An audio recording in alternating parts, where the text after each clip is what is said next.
La tormenta que se cierne. 1 de septiembre de 1939. Las tropas alemanas se internan en Polonia dispuestas a conseguir una rápida e incontestable victoria. Apenas 20 años atrás, sus predecesores marchaban también, pero entonces regresaban a su patria como un ejército derrotado. Noviembre de 1918. 4 años después del inicio de la Primera Guerra Mundial, el emperador de Alemania, el Kaiser Guillermo II, se ve forzado a abdicar. Sus ejércitos han sido destrozados tras una implacable ofensiva realizada por las tropas británicas, francesas y americanas. Su pueblo se enfrenta ahora al hambre. Y una peligrosa leyenda comienza a arraigar. Los generales y las tropas se quejan de no haber sido derrotados en el campo de batalla, sino traicionados por sus propios políticos cobardes. En cualquier caso, a las 11 de la mañana del 11 de noviembre de 1918, la 11ª hora del 11º día del 11º mes, la Primera Guerra Mundial toca a su fin.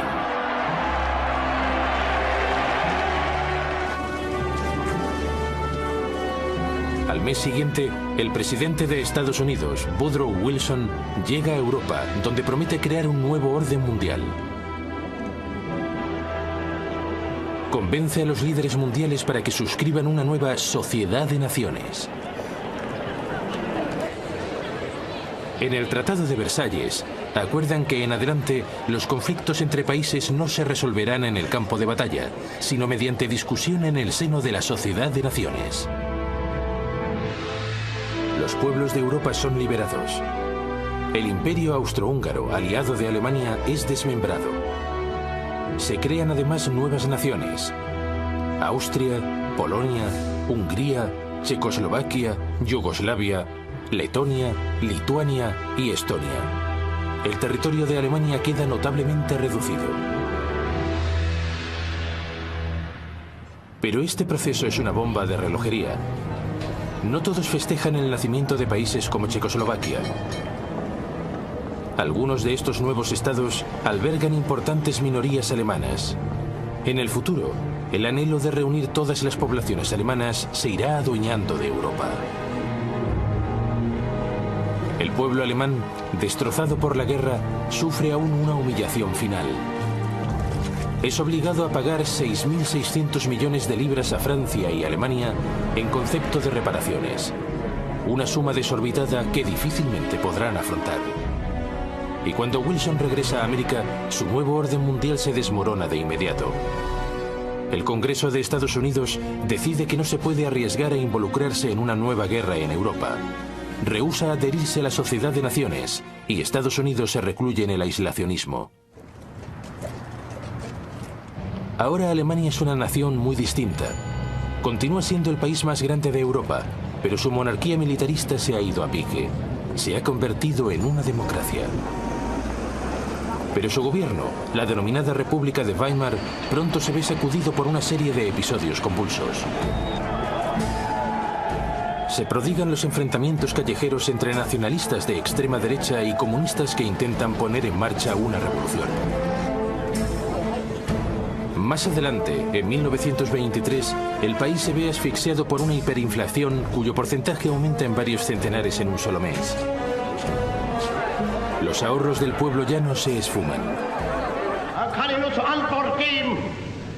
Se crea así el terreno abonado para una nueva modalidad de agitadores políticos de extrema derecha.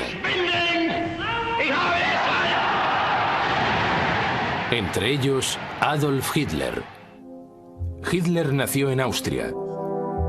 Luchó valerosamente como soldado en la Primera Guerra Mundial y fue condecorado con la Cruz de Hierro.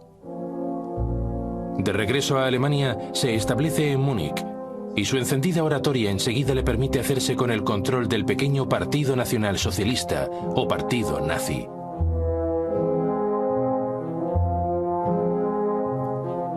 En octubre de 1923, Hitler y sus esbirros intentan un golpe armado contra el gobierno de Weimar. La intentona fracasa y Hitler es condenado a 9 meses de reclusión.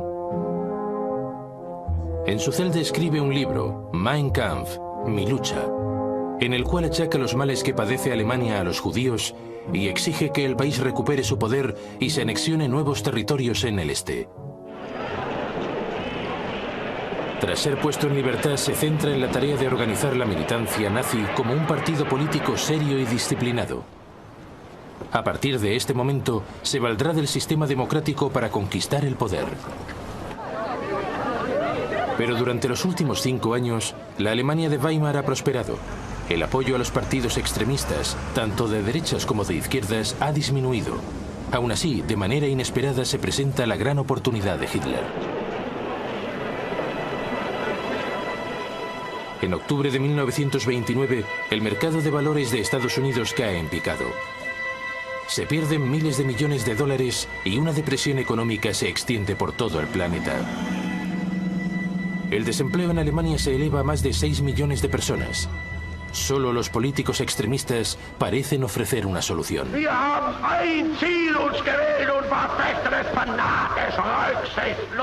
Políticos como Hitler. En 1931, su partido nazi es ya un verdadero movimiento de masas.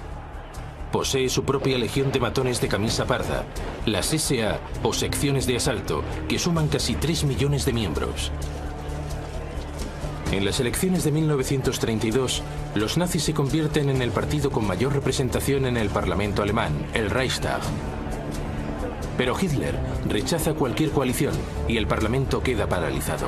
Para superar el punto muerto, el presidente Hindenburg lo nombra canciller en enero de 1933. El gobierno del país ya está en manos de Hitler. Un mes después, el Reichstag es incendiado. Hitler acusa a los comunistas y reclama poderes extraordinarios, que en adelante utilizará para prohibir otros partidos políticos. En agosto de 1934 muere el presidente Hindenburg. Hitler se autodeclara presidente. Ya es el líder absoluto de Alemania, el Führer.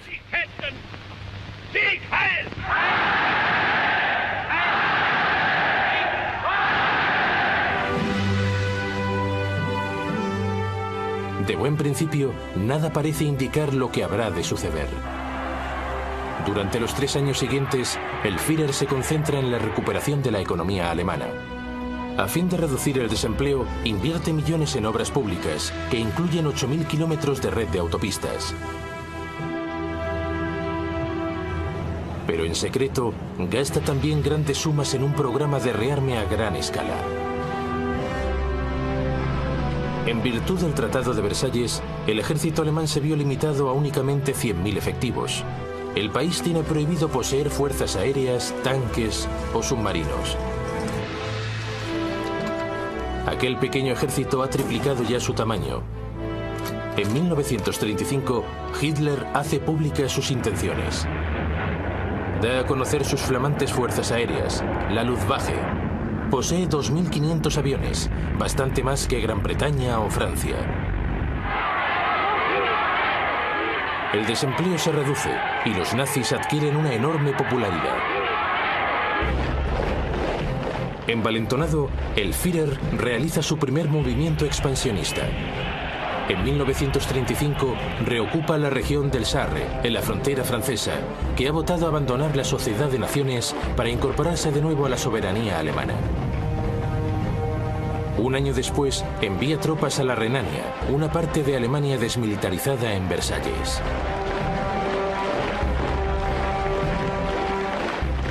Por el momento, muchos consideran que Hitler se limita a reclamar lo que pertenece legítimamente a Alemania.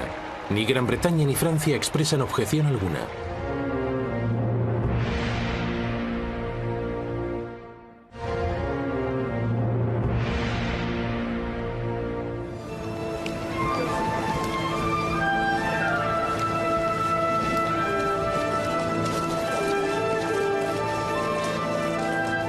A comienzos del siglo XX, Japón es ya una potencia militar.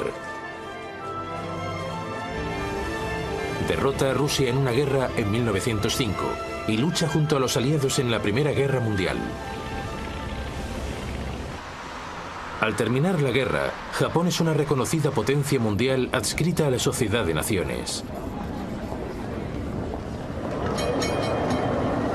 pero desde el punto de vista político ofrece un montón de contradicciones. Formalmente es una democracia, pero la tradición feudal sigue teniendo un gran peso. La mayoría de japoneses veneran a su emperador como un dios viviente y lo contemplaban como su auténtico líder. Y el país debe hacer frente a graves problemas económicos. Su población se dispara y no posee recursos naturales para abastecer de combustible a las industrias que se expanden a marchas forzadas. Los líderes del país necesitan soluciones y las detectan en la región china de Manchuria. Manchuria es una tierra con grandes y fértiles campos de cereal. Posee ingentes cantidades de carbón y de minerales. Es un objetivo perfecto. Las tropas japonesas ya están allí estacionadas. Otros eventuales objetivos son las colonias gobernadas por potencias europeas. Birmania, la península malaya y Hong Kong, controladas por Gran Bretaña.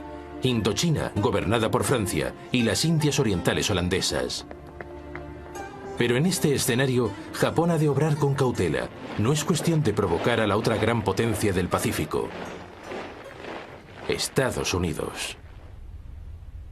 Pese a sus consignas antiimperialistas, Estados Unidos controla de facto un imperio no oficial en el Pacífico. Las Filipinas, Guam y un puñado de islas se encuentran bajo su dominio directo. Sin duda posee la fuerza suficiente para hacer frente a Japón, pero desde el final de la Primera Guerra Mundial, el país está ocupado en otras distracciones. En el transcurso de los años 20, la nación se centró en la explotación de sus vastos recursos naturales. Tuvo lugar un boom económico que parecía no tener fin. Muchos hicieron fortuna, tanto en la industria como en el mercado bursátil. Con distracciones como esta, las tropelías crecientes de Japón en el Pacífico se antojan demasiado lejanas. Estados Unidos redujo drásticamente su ejército al término de la Primera Guerra Mundial y firmó un tratado de reducción de la flota de guerra con Gran Bretaña, Francia y Japón. En consecuencia, la superioridad naval en el Pacífico se decantó a favor de Japón. Años después llega la Gran Depresión.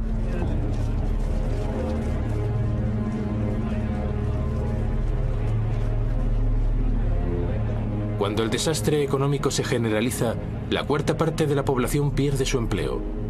Decenas de miles de personas se quedan sin hogar y deben alojarse en barracas. Si antes América estaba distraída por la diversión, ahora lo está por el dolor. Para Japón es el momento de mover ficha.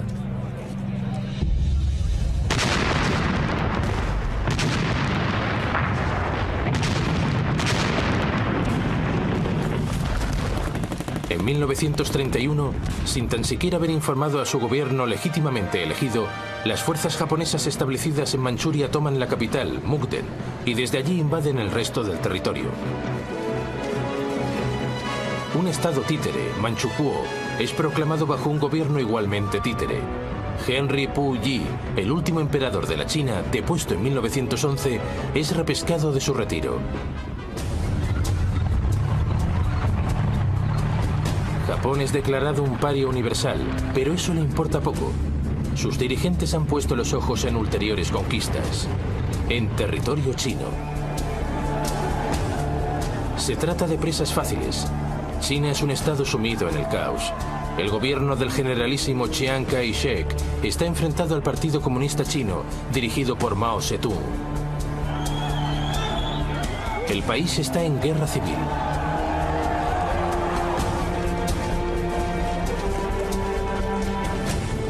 En 1936, como preludio de la invasión, los japoneses firman un pacto con Hitler.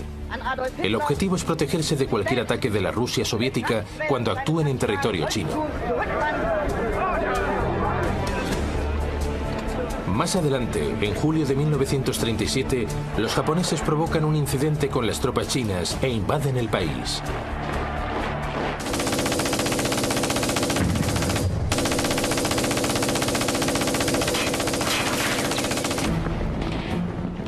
Al principio los chinos son cogidos por sorpresa, pero enseguida oponen una feroz resistencia. Los comunistas luchan incluso junto al Kuomintang en un frente unido. Los japoneses responden con aparatosos desembarcos y a finales de 1937 ya han invadido extensas partes del norte de China y de la costa.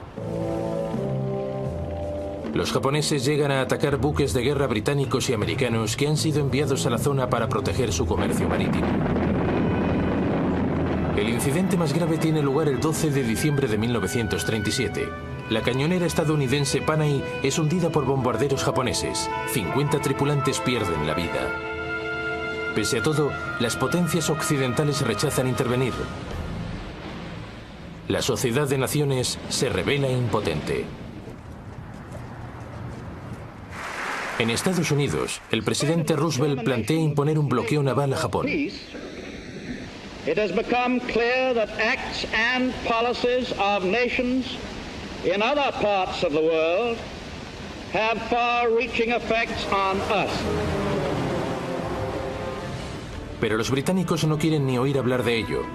Temen que un bloqueo pueda desencadenar una guerra. Así las cosas, lo único que puede hacer Roosevelt es ofrecer un préstamo de $25 millones a Chiang Kai-shek para adquirir armamento. En el transcurso de 1938, los japoneses invaden Cantón y empujan a las tropas chinas hacia el oeste del país. Toda la retórica de la Sociedad de Naciones, todas las promesas de frenar la agresión internacional han caído en saco roto. Y ahora las potencias occidentales deberán hacer frente a agresiones cada vez más cercanas. Una posición de potente injusticia. Sangue principi che sorgono e che nascono e i principi che declinano, la vittoria è per noi, per i primi. Hoy resulta fácil reírse de Benito Mussolini, el dictador fascista de Italia. Toda esa gesticulación se nos antoja ahora más bien ridícula. Pero no era así en 1922. Por aquel entonces, Italia se encuentra al borde de la anarquía. El país se ve azotado por huelgas y expropiaciones de tierras. Como en el caso de Alemania, el gobierno democrático se revela impotente para combatir el malestar social. Así las cosas, Benito Mussolini, periodista y veterano de guerra, decide tomar cartas en el asunto y organiza un partido nacionalista de extrema derecha, los fascistas.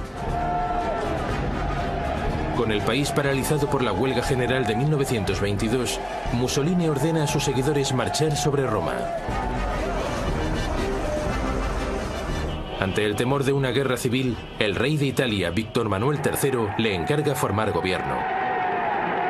Si realizzassero le premesse necessarie e sufficienti per una collaborazione delle quattro grandi potenze occidentali, l'Europa... De inmediato Mussolini aplasta cualquier oposición política y asume poderes dictatoriales. ...che ci attanaglia deve cristallizzare una posizione di potente ingiustizia.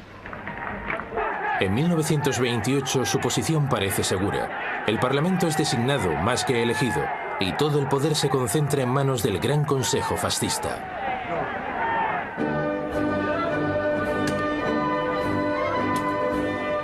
Como en el caso de Hitler, las primeras decisiones de Mussolini lo hacen inmensamente popular. Ambiciosos programas de obras públicas proporcionan empleo y transforman la infraestructura de Italia. La corrupción es arrancada de raíz y la mafia es más o menos eliminada. El ejército italiano se refuerza sustancialmente, entre otras cosas mediante la creación de unas fuerzas aéreas modernas y avanzadas. La armada de Mussolini en el Mediterráneo es más potente que las flotas británica y francesa juntas.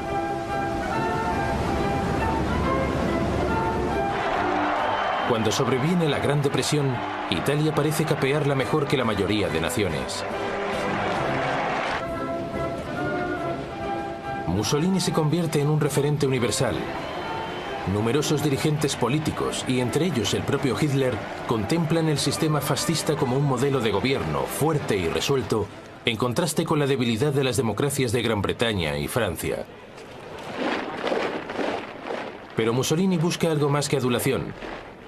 Aspira a recrear el Imperio Romano. Y ya tiene en mente un objetivo para su primera adquisición imperial.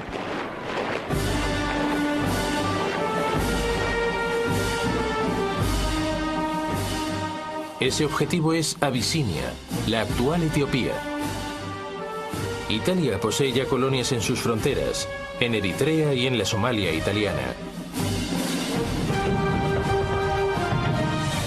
En diciembre de 1934, el ejército italiano provoca un enfrentamiento con las tropas abisinias junto a un oasis de la región de Ogaden, en el interior del territorio abisinio. Mussolini responde enviando refuerzos a Eritrea y a la Somalia italiana, y exigiendo que Abisinia pague indemnizaciones. El emperador de Abisinia, Haile Selassie, apela personalmente a la Sociedad de Naciones. Acude a ella para que sea coherente con sus ideales. Se trata de un pequeño país amenazado por otro miembro de la Sociedad de Naciones. Es la prueba de fuego. Pero la Sociedad de Naciones no reacciona. El ministro de Exteriores británico, Anthony Eden, intenta gestionar en último extremo un acuerdo de paz, pero Mussolini se cierra en banda. A principios de octubre de 1935, el ejército italiano invade Abisinia desde Eritrea y la Somalia italiana. El primitivo ejército abisinio tiene escasas opciones frente a unas fuerzas armadas equipadas con tanques y artillería.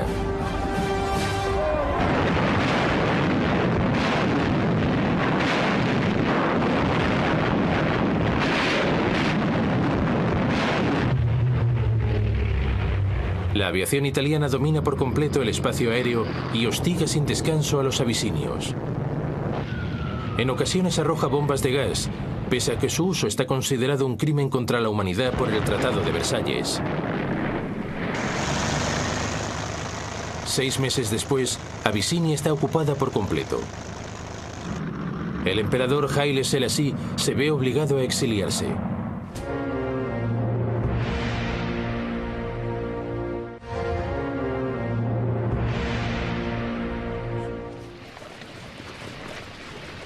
Pese a las numerosas bajas sufridas en el frente del oeste, Gran Bretaña acabó la Primera Guerra Mundial con un ejército de reclutas numeroso y muy efectivo.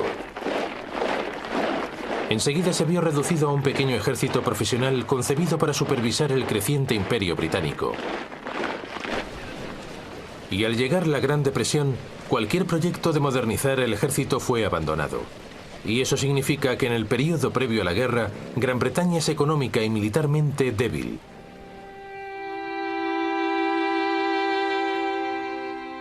Las bajas francesas durante la Primera Guerra Mundial fueron aún mayores que las británicas. Siempre recelosa de los alemanes, Francia mantuvo un nutrido ejército de reclutas, pero el índice de natalidad disminuyó en el transcurso de los años 20. Estaba claro que tendría lugar un déficit de recursos humanos entre mediados y finales de los años 30. Ahora Francia es consciente de que no puede competir contra Alemania en cuanto a número de efectivos militares.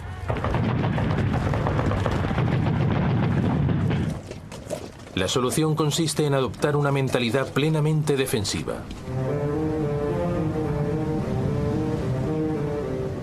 La línea Maginot, levantada a partir de 1930, se compone de un cordón de fortificaciones que transcurre a lo largo de la frontera germano-francesa hasta la frontera belga. Allí, teóricamente, enlaza con otras fortificaciones diseñadas por los belgas. Este nuevo enfoque militar significa que Francia únicamente es capaz de librar una guerra defensiva. No está en condiciones de lanzar un ataque contra Italia, aunque contara con el apoyo de tropas británicas. Así pues, cuando Italia conquista Abisinia, es comprensible que ninguna de las dos potencias emprenda acción alguna. Ahora mismo les parece un escenario demasiado remoto y no están para ocuparse de problemas ajenos.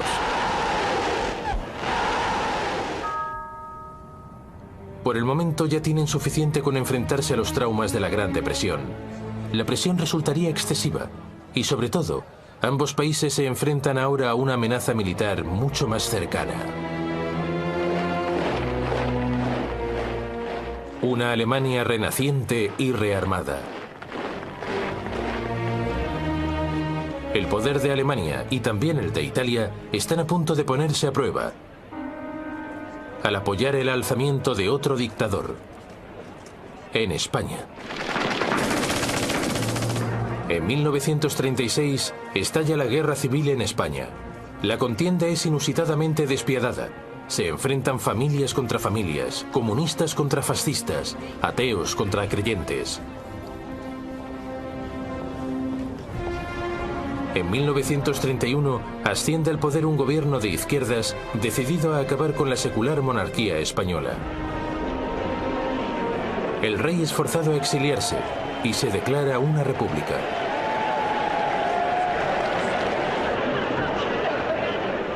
En febrero de 1936, los partidos de izquierda se alían en un frente popular para enfrentarse a las fuerzas derechistas en unas elecciones generales. El Frente Popular vence por un escaso margen. Pese a que su programa de reformas es más bien modesto, una oleada de huelgas y expropiaciones inducen a la derecha a temer que un golpe de Estado comunista es inevitable.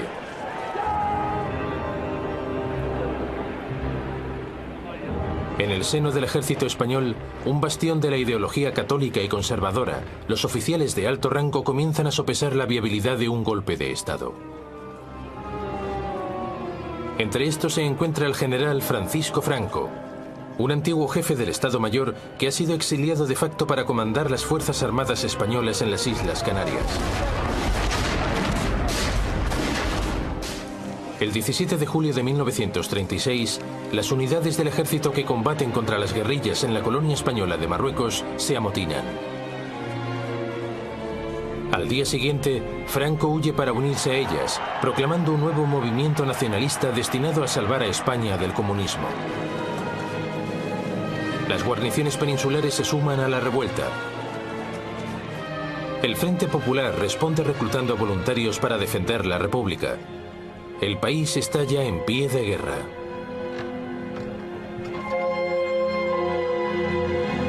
Franco topa con un problema inicial. Él y su ejército se encuentran en el norte de África y han de cruzar el estrecho de Gibraltar para regresar a España. Por eso recurre a una persona que tal vez podría ayudarlo: Adolf Hitler.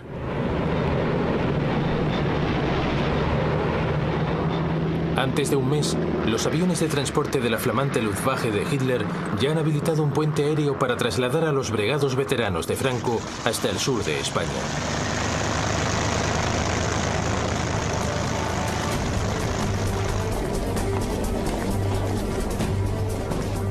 Pero en esta fase del conflicto, la República aún parece poseer ventaja. Los alzamientos militares a favor de Franco en Madrid y Barcelona han sido rápidamente aplastados, dejando la mayor parte del este del país bajo el control del gobierno republicano.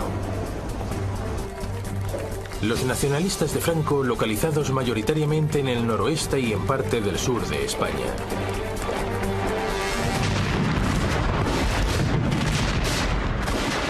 Pero la situación de los franquistas da un vuelco cuando Hitler y Mussolini comienzan a enviar tropas y armamento.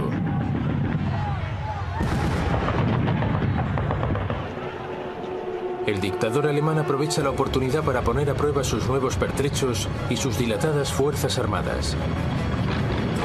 Son enviados los primeros Panzer con cerca de 12.000 soldados.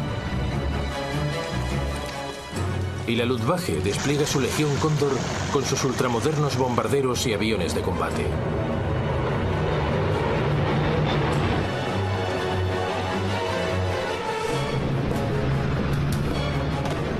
Mussolini envía un denominado Cuerpo de Voluntarios compuesto por 50.000 hombres y más de 700 aviones. Los republicanos solicitan ayuda a Gran Bretaña, Francia y la Unión Soviética. Pero Londres y París temen hacer estallar una guerra en Europa y declaran una política de no intervención.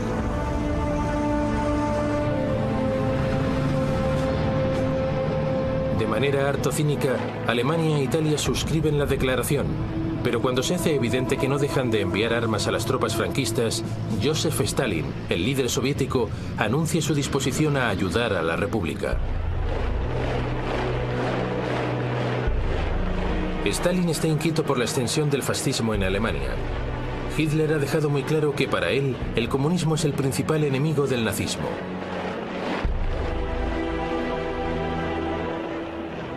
Stalin contempla el conflicto español como una manera de mantener a Alemania e Italia ocupadas mientras se fortalece el poderío militar de la Unión Soviética. Cerca de 700 asesores militares son enviados a España con tanques y aviones de combate. No es poca cosa, pero no se puede comparar a la ayuda recibida por Franco. En realidad, la principal ayuda exterior a la República no procede de ningún Estado, sino de voluntarios, las Brigadas Internacionales. Cerca de 30.000 izquierdistas americanos, británicos, franceses y alemanes se alistan para combatir en España.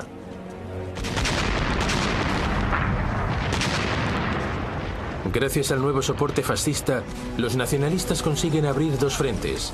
Uno avanza hacia Barcelona desde el norte. El otro, dirigido por Franco, se abre camino hacia Madrid desde el sur. A finales de 1936, Madrid está acosada por tres flancos y prácticamente sitiado. Los combates son intensos y a menudo se ven acompañados por terribles atrocidades contra la población civil. Los republicanos persiguen y asesinan a sacerdotes católicos. Los nacionalistas matan sin piedad a cualquiera que sea acusado de comunista. Las fuerzas aéreas de Alemania e Italia se despachan sin ningún miramiento contra objetivos civiles. Madrid es sistemáticamente bombardeada, pero el episodio más grave se produce en abril de 1937, cuando la ciudad vasca de Guernica es prácticamente arrasada. 6.000 civiles pierden la vida. La zona controlada por la República se reduce a marchas forzadas. Sus tropas luchan valerosamente, pero combatientes aficionados poco entrenados y mal equipados no pueden compararse a los soldados profesionales dirigidos por Franco, ni al sofisticado armamento aportado por Alemania e Italia.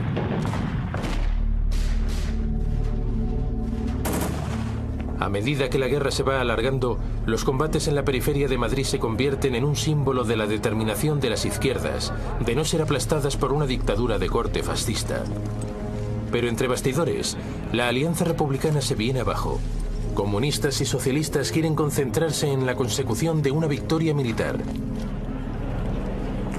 Pero los anarquistas y los sindicalistas, más idealistas, ven en la guerra una oportunidad para desencadenar una revolución de masas conducida por la clase obrera.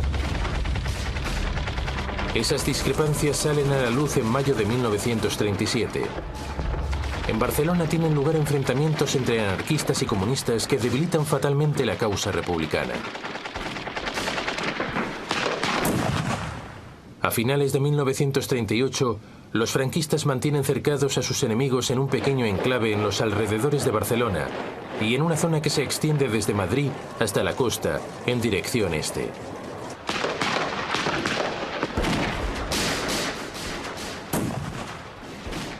Madrid continúa resistiendo, pero las brigadas internacionales ya se han retirado. Cada vez más naciones reconocen el gobierno de Franco a medida que sus tropas se aproximan a Madrid para lanzar el asalto final.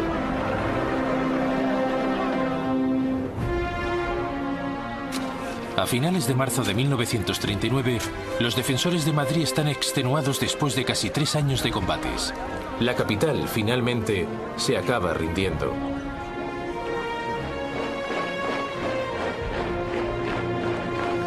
Un mes después, Franco declara oficialmente el final de las hostilidades.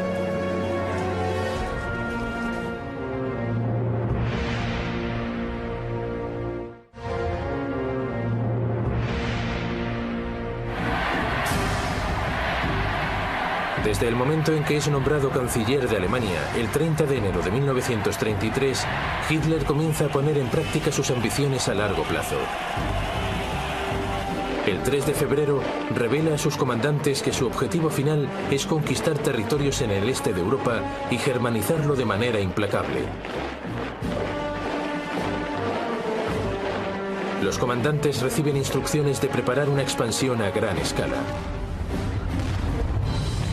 Pese a que Alemania tiene prohibidos los tanques, un acuerdo secreto con la Unión Soviética, firmado en 1923, ha permitido desarrollar diseños de tanques y experimentar nuevas tácticas con vehículos blindados. En el transcurso de los años en que sus fuerzas aéreas han estado prohibidas, Alemania ha continuado perfeccionando su capacidad de construir aparatos civiles. Y los clubes de aviación y de vuelo sin motor suministran una reserva de experimentados pilotos. Hitler revela la existencia de la Luftwaffe en marzo de 1935. Anuncia entonces que el ejército alemán ha crecido hasta los 300.000 efectivos y que se reintroduce el servicio militar obligatorio. Gran Bretaña y Francia protestan débilmente por esa flagrante violación del Tratado de Versalles. Poco después, aunque lentamente y a regañadientes, comienzan a rearmarse. En 1934, los nazis austríacos intentan tomar el poder y unificar su país con Alemania. A fin de cuentas, los austríacos hablan alemán, si bien nunca han formado parte de un Estado alemán. En febrero de 1938 se descubre un nuevo complot nazi. El canciller austríaco Kurt von Schuschnigg protesta ante Hitler. Hitler responde exigiendo que Austria deje de maltratar a los nazis austríacos y se unifique con Alemania.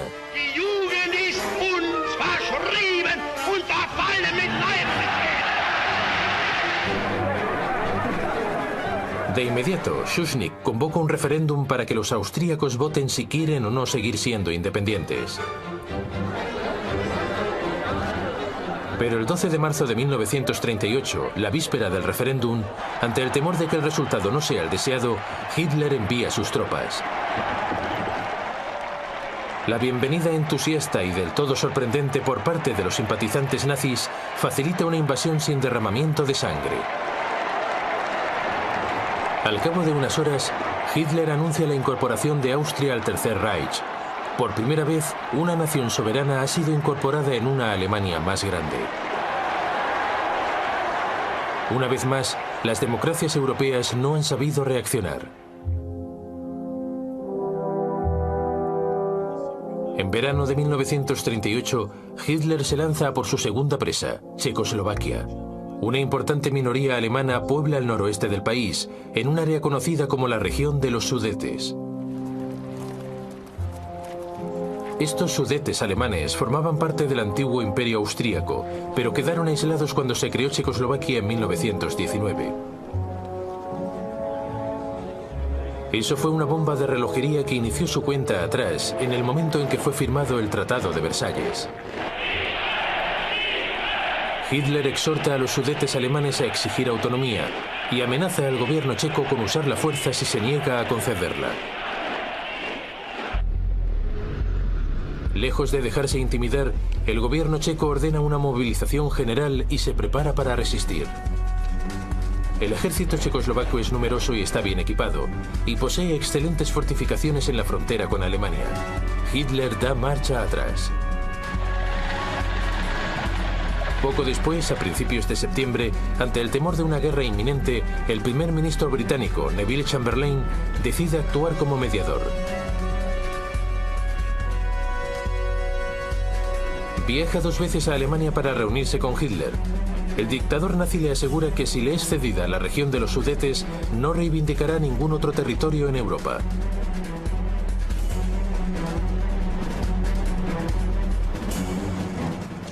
El 29 de septiembre de 1938, en Múnich, con Mussolini actuando como mediador, Francia y Gran Bretaña firman un acuerdo en virtud del cual se entrega la región de los Sudetes a Alemania a cambio de una declaración formal por parte de Hitler de no plantear nuevas exigencias territoriales. Chamberlain regresa a Gran Bretaña ondeando el papel que, según él, garantiza la paz.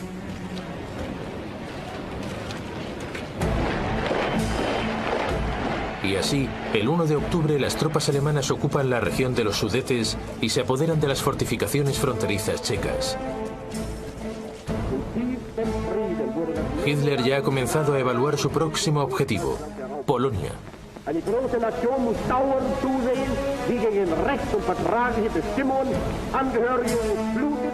Una vez más, el pretexto es una minoría alemana aislada a resultas del Tratado de Versalles. Hitler exige la devolución del puerto de Danzig al Estado alemán, para que Prusia Oriental pueda estar conectada con el resto de Alemania. Los polacos se niegan y Hitler titubea. Aún no está del todo preparado para una guerra total y todavía no ha concluido sus asuntos en Checoslovaquia. En marzo de 1939, la parte oriental del país, Eslovaquia, que es étnicamente distinta a las regiones checas, apela a Hitler para conseguir una mayor independencia. Hitler llama a Berlín al primer ministro checoslovaco, Emil Hácha, y lo intimida para que ponga su país bajo protección alemana.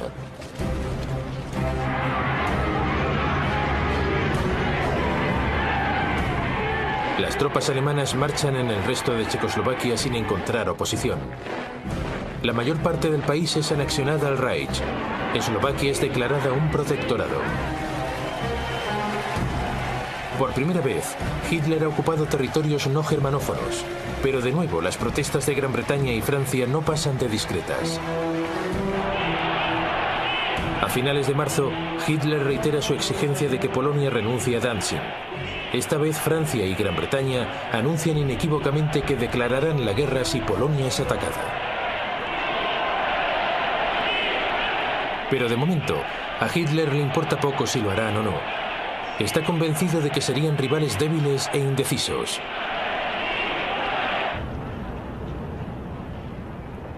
En Rusia, la preocupación de Stalin por las agresiones de Alemania es cada vez mayor. En abril propone una alianza con Gran Bretaña y Francia. Pero las negociaciones apenas consiguen avanzar y por fin Stalin tira la toalla y decide que existe otra solución para neutralizar la amenaza alemana. El 23 de agosto, la Unión Soviética y el Tercer Reich, considerados el uno al otro enemigos acérrimos, anuncian un pacto de no agresión. El acuerdo especifica secretamente que Polonia se repartirá entre los dos países y que Stalin tendrá carta blanca para apoderarse de Estonia, Letonia y Lituania.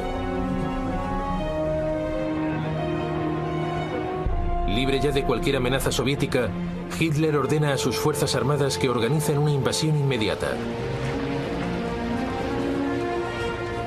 Por la tarde del 31 de agosto, la Wehrmacht alemana está lista para el asalto. Su Führer ha tomado una decisión que sumirá el mundo en una gran guerra.